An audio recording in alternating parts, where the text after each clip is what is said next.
Shalom, saudaraku yang terkasih dalam Yesus Kristus. Kembali kita berjumpa untuk mendengarkan firman Tuhan.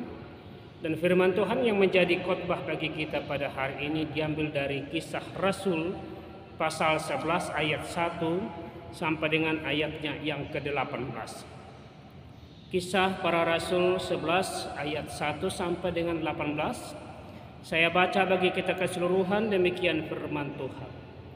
Petrus mempertanggungjawabkan baptisan Kornelius di Yerusalem.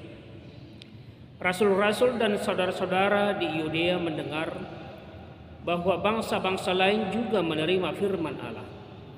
Ketika Petrus tiba di Yerusalem, orang-orang dari golongan yang bersunat berselisih pendapat dengan dia. Kata mereka, "Engkau telah masuk ke rumah orang-orang yang tidak bersunat dan makan bersama-sama dengan mereka." Tetapi Petrus menjelaskan segala sesuatu berturut-turut, katanya, "Aku sedang berdoa di kota Yope, tiba-tiba rohku diliputi kuasa ilahi, dan aku melihat suatu penglihatan. Suatu benda berbentuk kain lebar yang bergantung pada keempat sudutnya, diturunkan dari langit sampai di depanku. Aku menatapnya dan di dalamnya aku lihat segala jenis binatang berkaki empat dan binatang liar dan binatang menjalar dan burung-burung. Lalu aku mendengar suara berkata kepadaku, 'Bangunlah hai Petrus, sembelihlah dan makanlah.' Tetapi aku berkata, 'Tidak, Tuhan, tidak, sebab belum pernah sesuatu yang haram dan yang tidak tahir masuk ke dalam mulutku.' Akan tetapi untuk kedua kalinya suara dari surga berkata kepadaku, 'Apa yang dinyatakan halal oleh Allah, tidak boleh engkau nyatakan haram.' Hal itu terjadi sampai 3 kali, lalu semuanya ditarik kembali ke langit. Dan seketika itu juga 3 orang berdiri di depan rumah di mana kami menumpang. Mereka diutus kepadaku dari Kaisarea. Lalu kata Roh kepadaku, 'Pergi bersama mereka dengan tidak bimbang.' Dan ke-6 saudara ini menyertai aku. Kami masuk ke dalam rumah orang itu, dan ia menceritakan kepada kami bagaimana ia melihat seorang malaikat berdiri di dalam rumahnya dan berkata kepadanya, 'Suruhlah orang ke Yope untuk menjemput Simon yang disebut Petrus. Ia akan menyampaikan suatu berita kepada kamu yang akan mendatangkan keselamatan bagimu dan bagi seluruh isi rumahmu.' Dan ketika aku mulai berbicara, turunlah Roh Kudus ke atas mereka, sama seperti dahulu ke atas kita. Maka teringatlah aku akan perkataan Tuhan, Yohanes membaptis dengan air, tetapi kamu dibaptis dengan Roh Kudus. Jadi jika Allah memberikan karunia-Nya kepada mereka seperti kepada kita pada waktu kita mulai percaya kepada Yesus Kristus, bagaimanakah mungkin aku mencegah dia?" Ketika mereka mendengar hal itu, mereka menjadi tenang lalu memuliakan Allah. Katanya, "Jadi kepada bangsa-bangsa lain juga Allah mengaruniakan pertobatan yang memimpin kepada hidup." Sampai sejauh demikian pembacaan firman Tuhan. Saudara-saudara yang terkasih dalam Yesus Kristus, yang menjadi topik bagi kita, Allah mengaruniakan pertobatan. Minggu hari ini adalah minggu kantate, yang artinya nyanyikanlah nyanyian baru bagi Tuhan. Nyanyikanlah nyanyian baru bagi Tuhan, Cantate Domino Canticum Novum, panggilan untuk bernyanyi. Saudara-saudara, gereja yang hidup adalah gereja yang bernyanyi, yang selalu menyanyikan nyanyian baru bagi Tuhan, yang dilakukan dengan tulus kepada Tuhan, dengan sepenuh hati kepada Tuhan. Maka minggu kantate mengingatkan kita untuk menyanyikan kemuliaan Tuhan di dalam keseharian kita, di dalam kehidupan kita. Pendeta Dr. Eka Dharma Putra berkata, hanya orang yang beriman yang bisa menyanyikan nyanyian baru bagi Tuhan. Hanya orang beriman yang bisa menyanyikan nyanyian baru bagi Tuhan. Kita belajar dari Alkitab bagaimana kisah Paulus dan Silas. Paulus dan Silas, mereka bernyanyi di penjara di Filipi, memuji memuliakan Allah, dan pintu penjara itu terbuka. Kalau kita baca dalam Kisah Para Rasul 16 ayat 25 sampai 26. Dan boleh dikatakan bahwa nyanyian itu sangat berdampak bagi banyak orang, apalagi bagi banyak orang percaya. Maka Yakobus menyerukan di dalam Yakobus 5 ayat 13 supaya bernyanyi, bersukacita. Dan nyanyian memberikan kebahagiaan yang tidak putus-putusnya. Dan nyanyian juga bisa mempertajam intelektual manusia itu. Dan salah satu alat yang cepat mentransfer ide adalah nyanyian itu sendiri. Dan nyanyian bisa menyenangkan hati, nyanyian bisa mengusir roh jahat, nyanyian bisa mengendalikan emosi. Dan itu yang kita lihat dalam perjanjian lama, tatkala Raja Saul hatinya sedang diganggu oleh roh jahat, namun setelah Daud memainkan musiknya, hatinya kembali menjadi tenang. Iblis, roh jahat, lari daripadanya. Karena itu ini menjadi seruan bagi kita, saudaraku, jika hatimu gundah, jika hatimu sedang susah, jika hatimu sedang gelisah, coba mainkan musikmu, bernyanyilah, ikutlah bernyanyi. Hati kita akan kembali tenang. Dengan nyanyian, hati kita bisa kembali tenang, hati kita bisa kembali senang. Saudara-saudara yang terkasih dalam Yesus Kristus, lalu nyanyian apa yang kita nyanyikan, yang akan kita nyanyikan? Nyanyian yang akan kita nyanyikan bukan nyanyian sekuler, tetapi nyanyian rohani. Nyanyian yang mana?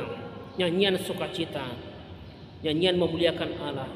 Sebagaimana para rasul memuliakan Allah karena kasih Tuhan, karena keselamatan Tuhan yang tidak terbatas. Sehingga dalam ayat 18 tadi dikatakan, jadi kepada bangsa-bangsa lain juga Allah mengaruniakan pertobatan yang memimpin hidup.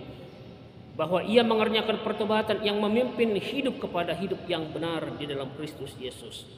Maka Tuhan dipuji, Tuhan dimuliakan dalam kesemuanya itu. Saudara-saudara yang terkasih dalam Yesus Kristus, memang tidak bisa dipungkiri dalam kehidupan kita, kita hidup dalam suatu masyarakat yang terkotak-kotak berdasarkan suku, berdasarkan agama, atau apa saja yang sesuai dengan kepentingan kita atau kelompok kita.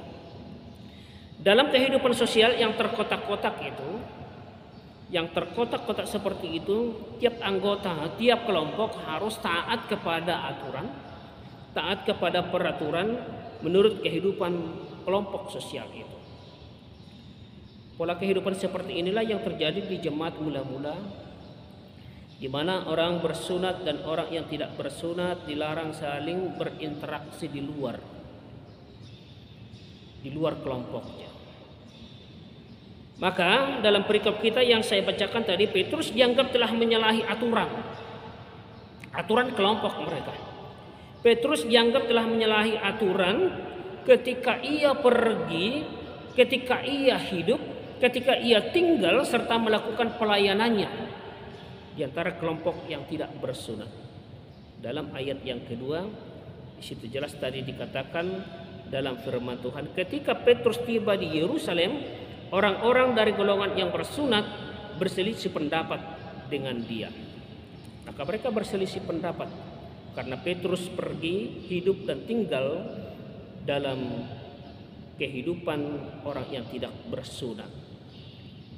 Sebagian orang dan orang percaya yang berlatar belakang Yahudi, yang adalah kelompok yang bersunat, mereka tadi mempersalahkan Petrus atas perbuatannya karena telah melanggar aturan sosial. Petrus dianggap telah melanggar aturan sosial di kalangan jemaat mula-mula itu. Lalu Petrus ingin mempertanggungjawabkan, itu yang kita lihat dalam perikop ini.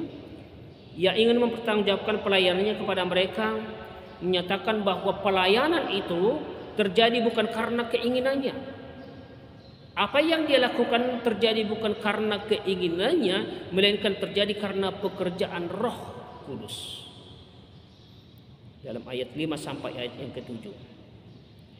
Saudara-saudari, penceritaan ulang Petrus tentang apa yang terjadi menegaskan peranan Roh Kudus dalam mengubah pandangan yang sudah terkotak-kotak dan kaku itu.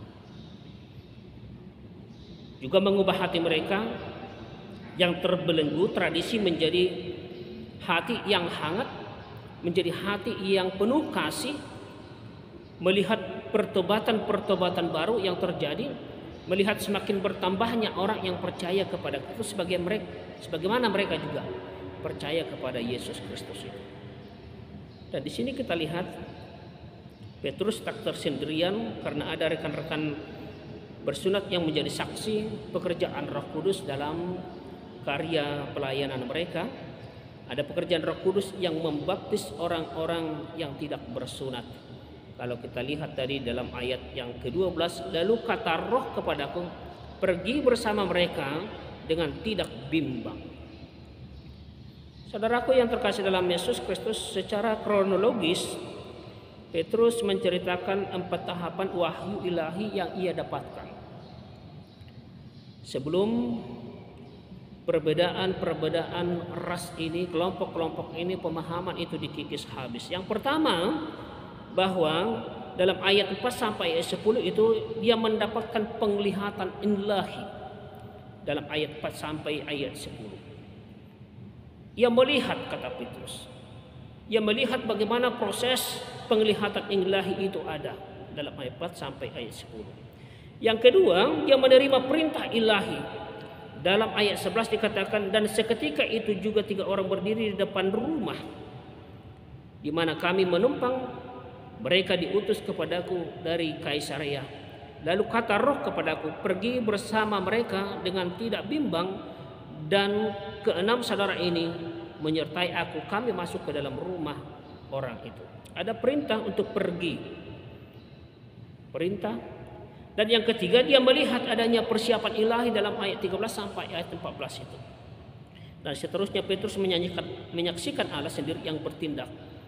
Yang dia katakan tadi bahwa itulah pekerjaan Roh Kudus, bukan karena dirinya. Dalam ayat 15 sampai dengan ayat 17. Saudaraku, semua tahapan ini mendemonstrasikan secara meyakinkan bahwa Allah memang menerima orang kafir untuk masuk ke dalam komunitas orang percaya.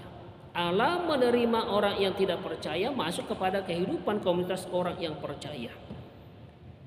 Maka jemaat di Yerusalem akhirnya bisa menerima penjelasan Petrus tadi, dan mereka bisa menerima dengan pemahaman yang diberikan Petrus, dan mereka memuliakan Allah. Dalam ayat 18 dikatakan tadi, jadi kepada bangsa-bangsa lain juga Allah mengerjakan pertobatan yang memimpin kepada hidup. Kritikan berhenti, penyembahan dimulai, dan terjadilah keutuhan dan terjadilah pujian kepada kemuliaan Allah. Saudaraku yang terkasih dalam Yesus Kristus, pekerjaan memulihkan relasi, memulihkan hubungan dengan banyak orang antara manusia adalah pekerjaan yang tidak mudah. Ini pekerjaan yang sulit. Ada yang mengatakan kalau ini dikatakanlah pekerjaan yang mustahil. Namun kitab Kisah Rasul ini mengajarkan kita bahwa pemulihan itulah pekerjaan Roh Kudus. Bukan karena kekuatan manusia, bukan karena kehebatan manusia itu, tapi karena karya Roh Kudus di dalam kehidupan orang-orang percaya itu. Di dalam kehidupan gereja, di dalam kehidupan dunia ini. Pekerjaan itu dimulai dengan pemulihan relasi manusia dengan Tuhan lewat pertobatannya kepada Tuhan. Dia mau hidup dalam jalannya Tuhan, dan dia mau lahir baru. Dan kemudian dilanjutkan di dalam kehidupan orang percaya itu dengan menerima, dengan adanya penerimaan kembali ke dalam hidup persaudaraan seiman, kelompok orang-orang percaya di dalam gereja itu. Dan tugas kita, tugas gereja adalah menerima tanpa membeda-bedakan. Sebagaimana karya Roh Kudus yang menerima tanpa membeda-bedakan. Bahkan orang-orang yang tidak bersunat diterima menjadi orang yang percaya, yang menurut paham Yahudi bahwa mereka itu tidak boleh sebenarnya ikut ambil bagian, tapi karena karya Roh Kudus dan karena Kristus mereka bisa menjadi bagian daripada orang-orang yang percaya. Sekali lagi, tugas gereja dan tugas kita adalah menerima tanpa membeda-bedakan. Maka harus kita ingat, saudara yang terkasih dalam Yesus Kristus, kita pun diterima Tuhan apa adanya. Maka kita juga harus menerima orang lain apa adanya. Karena Tuhan kita itu dikatakan tadi, jadi kepada bangsa-bangsa lain juga Allah mengaruniakan pertobatan. Tuhan kita itu memberikan atau mengaruniakan pertobatan, bukan hanya kepada kita, tetapi juga kepada orang lain. Tuhan itu mengaruniakan keselamatan, bukan hanya kepada kita, tetapi juga kepada orang lain. Maka ingat, kita pun diterima Tuhan apa adanya. Oleh karena itu, sebagai orang yang telah menerima karunia itu, kita sama-sama menerima karunia keselamatan itu, maka kita diajak jangan menganggap paling benar, jangan menganggap dirinya paling benar, jangan menganggap hidup kita paling penting, dan kita suka mencari kekurangan-kekurangan, kesalahan orang lain. Karena ingat, kalau Tuhan hari ini menjamah kita, Tuhan hari ini memanggil kita, memberikan jaminan keselamatan bagi kita, menjamah kita dan kita bertobat, maka mereka pun bisa berbuat hal yang sama. Maka Tuhan pun bisa berbuat hal yang sama kepada mereka yang hari ini juga belum mengalami pertobatan. Hal yang sama, mereka juga akan mendapatkan keselamatan karena Roh Kudus, karena kuasa Roh Kudus.